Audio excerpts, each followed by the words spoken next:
दोस्तों आज हम पढ़ने वाले हैं क्लास 12 का चैप्टर जिसका नाम है राष्ट्र का स्वरूप, जिसके लेखक वासुदेव शरण अग्रवाल जी है और ये चैप्टर उनके ही पृथ्वीपुत्र नामक निबंध संग्रह से लिया गया है। लेखक ने इस निबंध में राष्ट्र के स्वरूप के बारे में बताया है। तो पहले हम जानते हैं कि राष्ट्र का स्वरूप का मतलब क्या है। तो राष्ट्र का मतलब है देश और स्वरूप का मतलब है आकार, यानी किसी देश का आकार ही उस देश का राष्ट्र का स्वरूप होता है।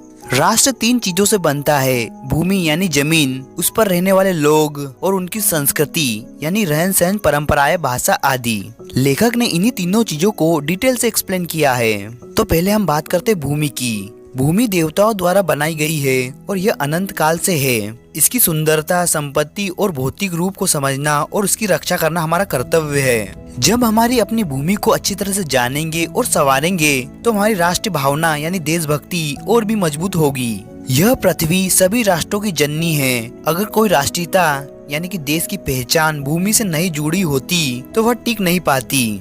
जितना गहरा हमारा रिश्ता अपनी भूमि से होगा उतना ही हमारी राष्ट्रीय भावना मजबूत होगी। इसलिए हमें अपनी भूमि के बारे में पूरी जानकारी रखनी चाहिए, उसकी सुंदरता और उपयोगिता को पहचानना चाहिए और उसकी रक्षा करना हमारा धर्म है। हमारा कर्तव्य है कि हम अपनी भूमि से जुड़ी हर चीज को समझे, चाहे वो छोटी हो या बड़ी। इसके लिए हमें शोध और अध्ययन को बढ़ावा देना चाहिए ताकि देश के गांवों और शहरों में जागरूकता फैले। बारिश जो हमारी धरती को उपजाऊ बनाती है और उससे उगने वाले पौधे की जानकारी हमें होनी चाहिए। जब हम इस तरह ज्ञान प्राप्त करेंगे तो अज्ञानता दूर होगी और नया उजाला आएगा। धरती माता के गर्भ में अनगिनत कीमती खजाने छिपे हैं, इसलिए इसे वसुंधरा कहा जाता है। नदियों और पहाड़ों ने इसे अलग अलग मिट्टियों और धातुओं से सजाया है, जिनका अध्ययन हमारे आर्थिक विकास के लिए जरूरी है। साधारण पत्थर भी जब कुशल कारीगरों के हाथों से तराशे जाते हैं तो वे भी अनमोल रत्न बन जाते हैं। ये गहनों और सौंदर्य प्रसाधनों में भी महत्वपूर्ण भूमिका निभाते हैं। इसलिए हमें इन प्राकृतिक संपत्तियों का सही ज्ञान होना चाहिए।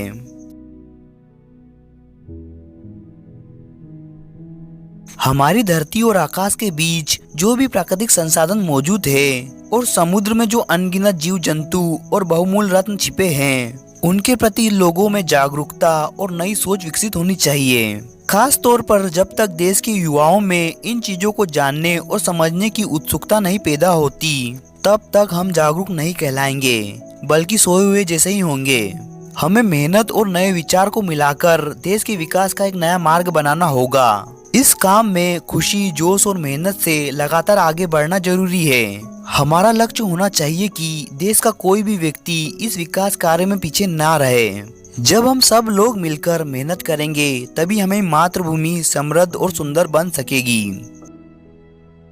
अब बात करते हैं जन की। जन यानी मनुष्य। मातृभूमि पर रहने वाले मनुष्य राष्ट्र का दूसरा हिस्सा है। अगर पृथ्वी हो लेकिन मनुष्य ना हो तो राष्ट्र की कल्पना संभव नहीं है। पृथ्वी और जन के मिलने से ही राष्ट्र बनता है। मनुष्य कारण ही पृथ्वी को मातृभूमि कहा जाता है। धरती माता है और मनुष्य उसका पुत्र है। जब मनुष्य इस बात को महसूस करता है तो यही राष्ट्रीयता यानी देशभक्ति की असली पहचान बनती है। इसी भावना से राष्ट्र निर्माण की नींव रखी जाती है। जब यह भावना मजबूत होती है तो राष्ट्र के विकास की आवाज हर जगह गूंजने लगती है। इसी भावना के माध्यम से मनुष्य पृथ्वी के साथ अपने असली संबंध को समझता है।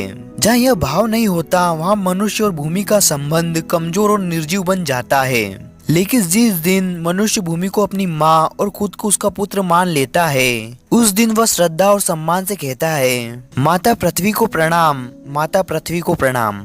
धरती और लोग मिलकर राष्ट्र बनाते हैं। जब लोग धरती को अपनी माँ और खुद को उसका पुत्र मानते हैं तभी वे इसके संसाधनों के हकदार होते हैं। लेकिन माँ की सेवा और सम्मान करना हर पुत्र का कर्तव्य होता है। अगर कोई केवल स्वार्थ के लिए देश से प्रेम करता है तो यह गलत है। पहले कर्तव्य निभाना जरूरी है। धरती सबको समान मानती है। इस पर रहने वाले सभी लोग बराबर है, चाहे उनकी भाषा, धर्म या रहन सहन अलग हो।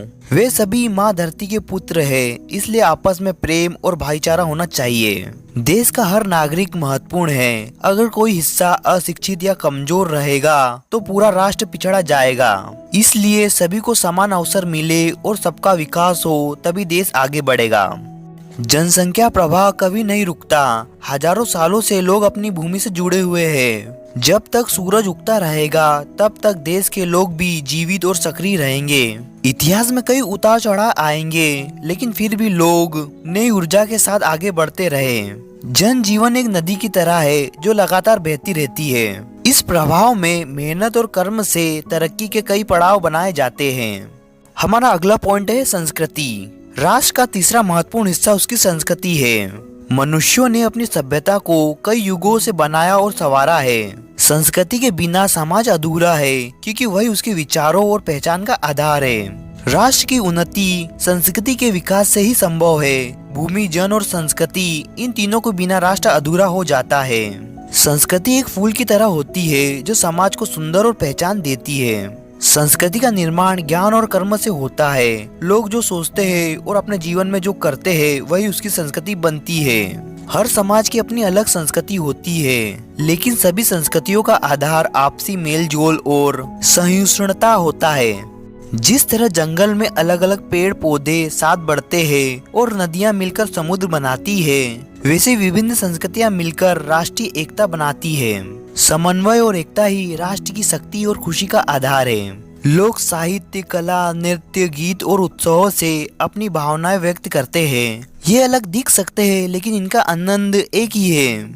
उदार व्यक्ति सभी संस्कृतियों की सुंदरता को अपनाकर आनंदित होता है, जिससे विविधता में एकता बनी रहती है। गांवों और जंगलों के लोकगीत व लोक कथाएं हमारी संस्कृति की धरोहर है, जिनसे हमें आनंद और सीख मिलती है। हमारे पूर्वजों की संस्कृति, धर्म, साहित्य और कला हमारी विरासत है। अतीत बोझ नहीं बल्कि प्रेरणा है। यदि हम इनसे सीखकर आगे बढ़े तो राष्ट्र प्रगति करेगा।